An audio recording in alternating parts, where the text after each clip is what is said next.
Hello friends, welcome back to Raj tutorials. तो ये जो है हमारा फिजिक्स का फर्स्ट चैप्टर होने वाला है और आपको डेफिनेटली बहुत कम टाइम में आपको चैप्टर समझ में आ जाएगा। आपको सारे notes with handwritten notes हैं, जैसे कि आप देख भी पा रहे होंगे, और सारी चीज़ें आपकी तैयार हो जाएंगी बिल्कुल ही बहुत कम समय में।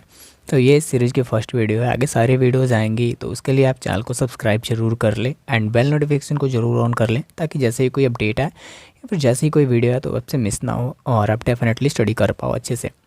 तो ये जो है फिज़िक्स का भी हमने स्टार्ट किया है सीरीज़, और ऐसे करके आपको सारे सब्जेक्ट्स के यहाँ पे वीडियोस मिलेंगे, तो आपके लिए बहुत ही हेल्पफुल रहने वाला है चैनल। तो डेफिनेटली आप सब्सक्राइब कर लो। तो विदाउट वेस्टिंग आवर टाइम चलिए स्टार्ट करते हैं हम फिज़िक्स का फर्स्ट चैप्टर, जो कि है इलेक्ट्रोस्टैटिक। इस चैप्टर को हमने दो पार्ट में डिवाइड किया है। फर्स्ट चैप्टर जो है आपका, उसमें दो चीज़ें पढ़नी होती है इलेक्ट्रोस्टैटिक में, electric charges and fields, and second है इलेक्ट्रिक पोटेंशियल एंड कैपेसिटेंस। तो हम दोनों चीज़ों को एक ही में कवर करेंगे, लेकिन इसको हमने दो पार्ट में कर दिया है। तो सारे जो नोट्स हैं आपको पीडीएफ फॉर्म में हमारे टेलीग्राम ग्रुप में मिल जाएंगे। सिंपली आपको जाके वहाँ पे सर्च करना है ओपन स्टडी सॉल्यूशंस। वहाँ पे अदर बोर्ड्स की भी वीडियोस आती हैं, इसलिए वहाँ पे आपको जाके, और वहाँ पे आपको लिंक में वहाँ पे क्लिक कर देना है, और वहाँ पे जाके आप देखोगे तो आपको वहाँ पे पीडीएफ मिल जाएगी। यहाँ मैं इस वीडियो के डिस्क्रिप्शन में भी आपको लिंक दे दूँगा, जिसे जाकर आप एक्सेस कर सकते हो। चलिए हम लोग सबसे पहले समझते हैं इलेक्ट्रिक चार्जेस क्या होते हैं। सबसे बेसिक से हम लोग स्टार्ट करेंगे और एडवांस तक जाएंगे, बिल्कुल एक वीडियो में सारी चीज़ें आपकी कवर हो जाएंगी। तो जिसने पहले से पढ़ाई कर रखी है उसके लिए तो बहुत ही ज़्यादा इजी होगा। अगर इसने कुछ पढ़ा नहीं होगा, थोड़ी बहुत पढ़ाई की होगी, उसके लिए थोड़ा सा टफ लगेगा, लेकिन आप वीडियो को दो बार देख लेना, आपकी डेफिनेटली हेल्पफुल मिलेगी। इस वीडियो से बहुत ज़्यादा हेल्प मिलेगी। इलेक्ट्रिक चार्ज क्या होता है? Electric charge is one of the property of a matter due to which it experience a force when placed in an electromagnetic field. मतलब कि इलेक्ट्रिक चार्ज क्या होता है? एक प्रॉपर्टी होता है मैटर का, जब भी वो इलेक्ट्रोमैग्नेटिक फील्ड में रखा जाता है तो वो एक फोर्स एक्सपीरियंस करता है, यानी कि बल एक्सपीरियंस करता है, वो महसूस करता है। उसी को हम लोग इलेक्ट्रिक चार्ज बोलते हैं। ओके, फिर से एक बार डेफिनेशन आप देख लो। Electric charge is one of the property of a matter due to which it experiences a force when placed in an electromagnetic field. Okay, तो होप आपको ये सारी चीज़ें क्लियर हो रही होंगी। इलेक्ट्रिक चार्जेस क्या है आप समझ गए। ओके, तो सिंपली सेकंड जो हमारा टॉपिक रहेगा वो है पॉइंट चार्ज। अब पॉइंट चार्ज क्या होता है?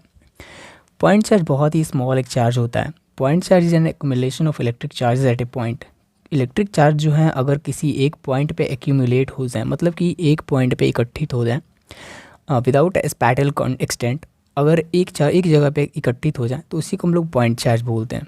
और वो बहुत ही एक जगह पे इकट्ठे हो जाएंगे, जिससे बल्क में वहाँ पे हो जाएंगे।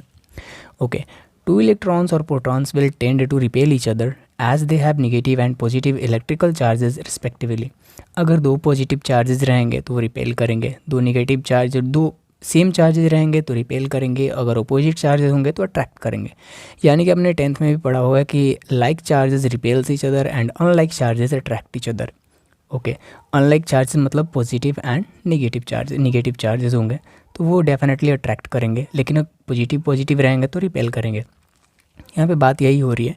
टू इलेक्ट्रॉन्स, प्रोटॉन्स मतलब पॉजिटिव चार्ज, इलेक्ट्रॉन मतलब negative charge. Two negative charges और positive charges will tend to repel each other as they have negative and positive electrical charges respectively. अगर इलेक्ट्रॉन रहेगा तो नेगेटिव चार्ज रहेगा, proton रहेगा तो positive charge रहेगा। Okay, तो अगर सेम रहेंगे तो रिपेल करेंगे, अगर अनलाइक रहेंगे यानी कि अगर साइन डिफरेंस रहेगा पॉजिटिव एंड नेगेटिव का तो वो अट्रैक्ट करेंगे। ओके, होप आपको समझ में आया होगा। अब हम समझते हैं इलेक्ट्रोस्टैटिक चार्ज क्या होता है। Electrostatic charge means the charge is at rest, जो हमको इस चैप्टर में पढ़ना है इलेक्ट्रोस्टैटिक्स। तो इलेक्ट्रोस्टैटिक्स हमारे दो शब्द से मिलके बना है, इलेक्ट्रो और स्टैटिक्स। ओके, तो स्टैटिक मतलब होता है स्थिर, यानी कि एक जगह पे वो स्थिर है, कांस्टेंट है। और इलेक्ट्रो मतलब होता है इलेक्ट्रिक, जैसे कि आपको मालूम ही होगा, और चार्ज तो आप समझते ही हैं। तो electric charges means the charge is at rest, मतलब कि चार्ज जो है वो रेस्ट पे है। सेकेंड पॉइंट है, it's a fundamental quantity like length, mass and time. ये एक फंडामेंटल क्वांटिटी है, हमारे 7 फंडामेंटल क्वांटिटीज है, लेंथ, मास एंड टाइम की जैसा ये भी एक क्वांटिटी है। ओके, थर्ड हमारा पॉइंट है, charge on a body is expressed by Q is equal to plus minus n e. मतलब ये एक तरह का क्वांटाइजेशन ऑफ चार्ज का है। किसी भी बॉडी पे चार्ज पता करना हो तो Q is equal to plus minus n e, यानी कि प्लस माइनस का मतलब अगर पॉजिटिव चार्ज रहेगा तो प्लस रहेगा, और नेगेटिव चार्ज रहेगा तो नेगेटिव रहेगा, मतलब माइनस रहेगा। Okay, based on the flow of charge across them materials are divided as.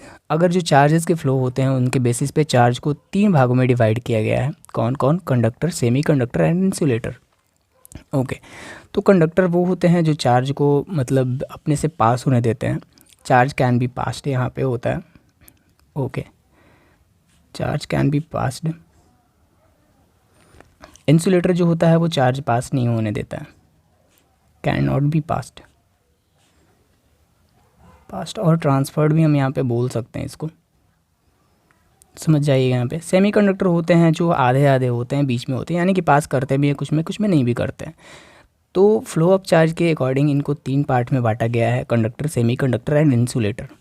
Okay, तो सबसे जो मेन इंपॉर्टेंट अब चैप्टर हमारा शुरू होता है वो शुरू होता है यहीं से, ठीक है। तो यहाँ से हमारा क्या शुरू होता है, चार्जिंग बाय इंडक्शन। देखिए यहाँ पे जैसा कि आप देख पा रहे होंगे, तो चार्जिंग बाय इंडक्शन से आपका चैप्टर शुरू होता है और इससे मे बी एग्ज़ाम में क्वेश्चंस पूछे जाते हैं, चाहे वो किसी भी बोर्ड के क्वेश्चंस हो या फिर सीबीएसई के हो या फिर अदर स्टेट बोर्ड्स के भी हो, तो इससे क्वेश्चंस आते हैं कभी कभी 1 मार्कर में। ओके, सिंपली हम लोग इसको समझते हैं क्या है। Charging by induction means charging without contact, मतलब कि बिना कॉन्टैक्ट में आए किसी चीज़ को चार्ज अगर करते हैं हम, तो वो चार्जिंग बाय इंडक्शन कहलाता है। बिना कॉन्टैक्ट में आए मीन्स चार्जिंग, जो चार्ज होता है वो कॉन्टैक्ट में नहीं आता है। कुछ एग्जांपल्स इसके हैं, on rubbing a glass rod with silk cloth, okay, and silk cloth piece together. जब भी हम किसी ग्लास रॉड को, एक रॉड हो जाए, ग्लास रोड का है, रॉड है सॉरी, एंड सिल्क क्लॉथ यानी कि सिल्क का जो कपड़ा है अगर उसको हम रगड़ते हैं तो glass rod get positively charge, मतलब जो ग्लास रॉड होता है वो पॉजिटिवली चार्ज होता है, मतलब ग्लास पे जो होता है वो पॉजिटिव चार्ज आता है, ठीक है। एंड सिल्क पे क्या आता है, नेगेटिव चार्ज। अगर हम दोनों को रब करते हैं, जैसे आपने और सारे एग्जांपल्स देखे होंगे, वो जो कॉम्ब वाले एग्जांपल देखे होंगे, यानी कि कंघा जो होता है उसको अगर आप सूखे बालों में थोड़ा थोड़ा मतलब उसको बाल उससे अगर अच्छा संवारते हो तो उसके बाद अगर आप उसके पीस के पेपर के पास ले जाते हो तो वो पीस के पेपर को जो अट्रैक्ट करता है। तो ये भी एक प्रकार का एग्जाम्पल है और ये भी जो मैंने आपको बताया ये भी एक एग्जाम्पल ही है। तो ये सब बेसिकली चार्जिंग बाय इंडक्शन के एग्जाम्पल है। ओके, तो चलिए नेक्स्ट टॉपिक देखते हैं।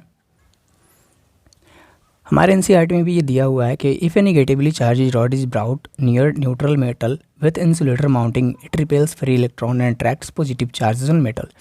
अब सिंपल आपको इन सब चीज़ों का मैं मतलब बता देता हूँ। ओके, देखिएगा यहाँ पे ये सारी जो चीज़ें लिखी हुई हैं आपको नोट्स में तो बाय द वे मिल जाएंगी। अगर आपको लिखनी है तो आप वीडियो को पॉज करके स्क्रीनशॉट ले सकते हो।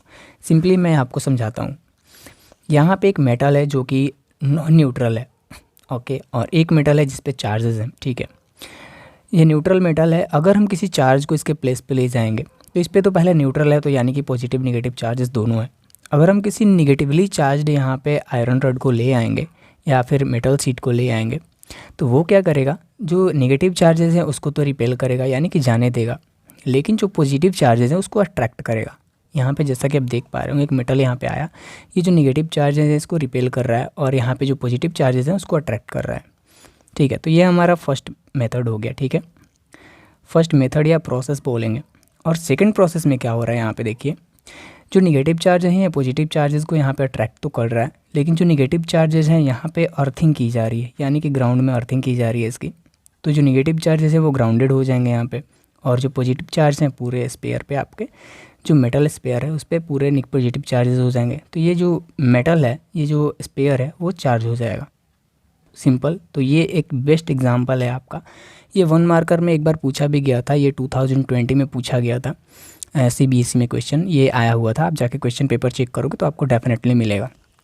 ओके, तो इस बात को समझना, अगर कहीं भी क्वेश्चन आता है तो आप इसके डायग्राम से ही तब बनाओगे तो डेफिनेटली आपके एग्जामिनर आपके नंबर नहीं काटेंगे। अब कुछ इंपॉर्टेंट बातें कर लेते हैं। जो न्यूट्रॉन होते हैं उसको हम लोग एन से डिनोट करते हैं। इनका मास जो होता है 1.675 इंटू 10⁻27 kg होता है। ओके, जो न्यूट्रॉन होते हैं उसके, जो प्रोटॉन होते हैं उनका मास 1.673 इंटू 10⁻27 kg होते हैं। एंड जो इलेक्ट्रॉन होते हैं उनका मास होता है 9.11 इंटू 10⁻31 kg। ओके, अब यहाँ पे Q is equal to negative charge इसलिए दिया गया है क्योंकि ये इलेक्ट्रॉन है, सॉरी। तो यहाँ पे -1.6 इंटू 10⁻19 कूलम ये Q की वैल्यू है। एक कूलम में इतने चार्जेस होते हैं, लेकिन यहाँ पे इलेक्ट्रॉन की वजह से निगेटिव चार्ज एंड यहाँ प्रोटॉन की वजह से positive charge into 1.6 into 10⁻19 coulomb. तो होप आपको ये कूलम आपको क्लियर हुआ होगा। ओके, तो नेक्स्ट हम लोग पढ़ते हैं कूलम्स लॉ। ओके, ये सबसे इंपॉर्टेंट है, आपके एग्जाम में हमेशा क्वेश्चंस आते ही रहते हैं इससे। तो ये बहुत ही ज़्यादा इंपॉर्टेंट है, तो आप इसकी एक स्क्रीनशॉट ले लो डेफिनेटली, क्योंकि टाइम इतना ज़्यादा आपके पास है नहीं, तो आप इसके एक स्क्रीनशॉट ले लो, आप डेफिनेटली इसको याद कर लो, एकदम रट जाओ इसको। ये डेफिनेटली एग्ज़ाम में, हर एग्ज़ाम में पूछता ही पूछता है, चाहे वो 1 मार्कर में आए, चाहे वो आपका एक क्वेश्चन छोटा सा बना के देते कि व्हाट इज़ कूलम्ब्स लॉ या एक्सप्लेन कूलम्ब्स लॉ, जो भी होता है। तो आप इसको एक लिख लो पेज पे, इसको डायरेक्टली याद कर जाओ। अपने टाइम में मैंने भी ये याद ही करी थी, रटी थी, सिंपल। मैं भी कोई बड़ा टीचर नहीं हूँ, बहुत ही बड़ा नहीं हूँ। सिंपली आपका डिफिनीशन क्या लिखना है, द फोर्स ऑफ अट्रैक्शन और repulsion acting between any 2 point charges. जो चार्ज की बात हम कर रहे हैं वो पॉइंट चार्जेस हैं और स्टैटिक चार्जेस हैं। Placed at a certain distance in vacuum, अगर आपको एक दूरी पे रखे गए हैं, मतलब एक कुछ डिस्टेंस है, मान लीजिए ये 2 चार्जेस हैं, एक दूरी पे रखे गए हैं, कोई भी डिस्टेंस हो, आर डिस्टेंस हो गया, is directly proportional to the product of the charges. ये डायरेक्टली प्रोपोर्शनल होता है प्रोडक्ट ऑफ द चार्जेस, यानी कि मान लीजिए Q1 Q2 है, ओके, ये 2 चार्जेस हैं तो इनका डायरेक्टली प्रोपोर्शनल होगा, okay. And inversely proportional to the square of the distance between them, inversely proportional to the square of the distance between them. इन लोग का डिस्टेंस जो है वो आर है, इन्वर्सली मतलब उल्टा होता है, तो 1/r², okay, square of the distance between them and of the lining जो them and directed along the line joining the centre of the charges. यानी कि कहना क्या चाह रहा है, फोर्स जो होता है अट्रैक्शन और repulsion acting between any 2 point charges placed at a certain distance in vacuum is directly proportional to the product of the charges. ठीक है, एक प्रोपोर्शनल होता है प्रोडक्ट ऑफ द चार्जेस, यानी कि Q1 Q2 जो हमारे 2 चार्जेस का जो है मल्टीप्लिकेशन है, okay, proportional to the product of the charges, दोनों का प्रोडक्ट हो गया। And inversely proportional to the square between them, मतलब कि इन्वर्सली तो 1/1 से मल्टीप्लाई करोगे आपका 1 होगा। अब यहाँ पे जो प्रोपोर्शनल, इसको हटाने के लिए हम एक कांस्टेंट लगाते हैं, तो F is equal to K। अब जो हमारा सिंपल है K1 Q2 अपॉन R², समझे। सिंपल आपका ये फॉर्मूला यहाँ से निकल के आता है कूलम्ब्स लॉ से। अब यहाँ पे K की जो वैल्यू होती है वो होती है 1/4 पाई एप्सिलॉन नॉट। अब हम एप्सिलॉन नॉट के बारे में बात करेंगे आगे, तो सिंपली पहले आप इसको याद कर लेना। चलिए नेक्स्ट टॉपिक पे चलते हैं हम। कुछ इंपॉर्टेंट बातें लिखी गई है यहाँ पे। फोर्स जो होता है, फोर्स ऑफ अट्रैक्शन और रिपल्सन बिटवीन चार्जेस, जो F हमने बताया है फॉर्मूला में। R जो है वो हमारा डिस्टेंस है, as E is equal to K epsilon naught होता है, जो कि K का वैल्यू हो गया 1/4 पाई K एप्सिलॉन नॉट। ये आपका एक फार्मूला निकल के आता है। यहाँ पे एप्सिलॉन नॉट जो होता है वो परमिटिविटी ऑफ वैक्यूम होता है, जिसकी वैल्यू जो होती है 8.854 × 10⁻⁻12। यहाँ पे F पर M, यानी कि फोर्स पर M का वैल्यू क्या होता है, mass of the medium, okay. And यहाँ पे F is equal to 1/4 pi epsilon naught into Q1 Q2 upon R², ये वैक्यूम के लिए फार्मूला होता है, ठीक है। I is equal to dQ upon dt, ये हम लोग करेंट इलेक्ट्रिसिटी में पढ़ेंगे। चार्ज इज इक्वल टू, यहाँ पे इंटीग्रेशन होता है टाइम का with respect to charge, okay. यहाँ पे हम देख सकते हैं नेक्स्ट जो हमारा फार्मूला होगा, F is equal to 1/4 pi epsilon naught ER into Q1 Q2 upon R²। ये एक मीडियम के लिए फार्मूला हो गया, यानी कि अगर किसी मीडियम में वैल्यू इसकी फाइंड करनी है तो आप ये फार्मूला लगाओगे, अगर वैक्यूम में फाइंड करनी है तो ये वाली फार्मूला लगाओगे, ओके। अब इसका वेक्टर फॉर्म होता है वो बहुत ज़्यादा मतलब लेंदी टाइप का होता है, हालांकि एग्जाम में बहुत ज़्यादा पूछा नहीं जाता है, लेकिन अगर आप चाहो तो बुक से इसको पढ़ सकते हो। इसमें हमको सिंपली यही प्रूव करना होता है कि जो F21 है, जो वेक्टर फॉर्म है, वो इसके नेगेटिव होता है। Force on 2 due to 1, okay, is equal to minus force on 1 due to 2, समझे। तो यही है वेक्टर फॉर्म को प्रूव करना होता है। मैंने आपको शॉर्ट टाइम में इसको बताया, इसलिए मैंने यहाँ पे इसको एक्सप्लेन नहीं किया है, okay.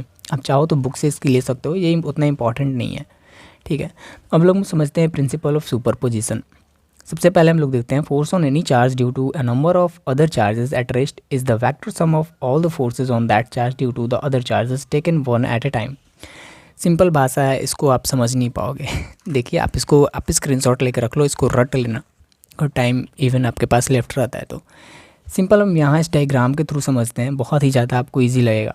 Force exerted by Q1 on Q3, अगर Q1 चार्ज पे Q3 की वजह से फोर्स लगता है, ठीक है, सॉरी Q1 ऑन Q3 पे अगर Q1 के चार्ज के अगर फोर्स लगता है तो ये हमारा होगा force on 1 due to 3, okay.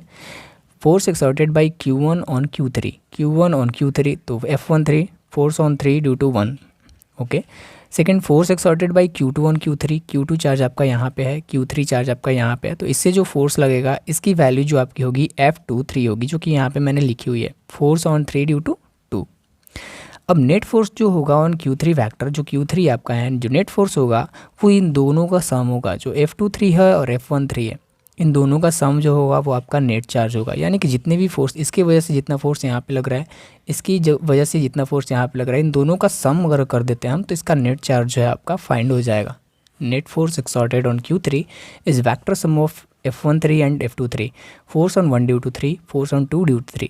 Okay, hope आपको ये चीज़ें क्लियर हुई होंगी। अगर आपको नहीं समझ में आ रहा है तो आप एक बार फिर से रिवाइंड करके वीडियो को देख लो।